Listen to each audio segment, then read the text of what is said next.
Episode 35 hits with a force that's both subtle and shattering, pulling the viewer into a slow-burning storm that explodes in ways no one quite expects. From the opening moments, there's a creeping tension that wraps around every scene like a tightening noose.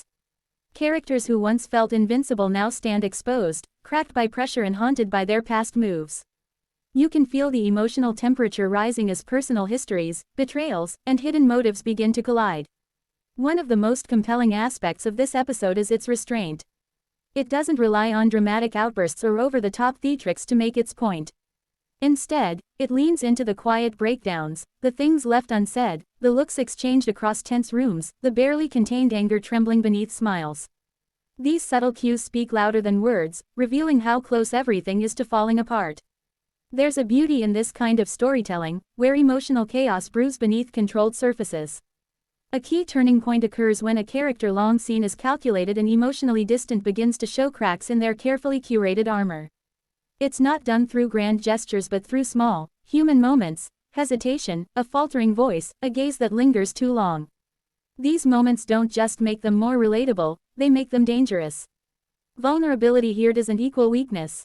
It means unpredictability, and in this world, unpredictability is terrifying.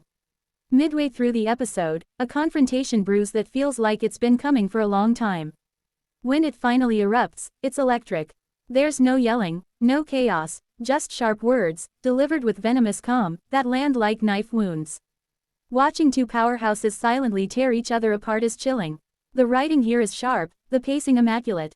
Everything feels earned, and nothing feels forced. By the end, nothing is the same. Allegiances begin to shift. What once felt stable is now unstable, and the illusion of control begins to crumble.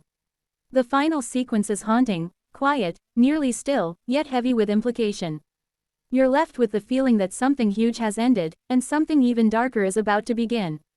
It's the kind of ending that doesn't scream for attention but instead whispers threats into your ear, daring you to look away. This episode doesn't just move the story forward, it deepens it. It lays emotional groundwork that will undoubtedly shape everything that follows.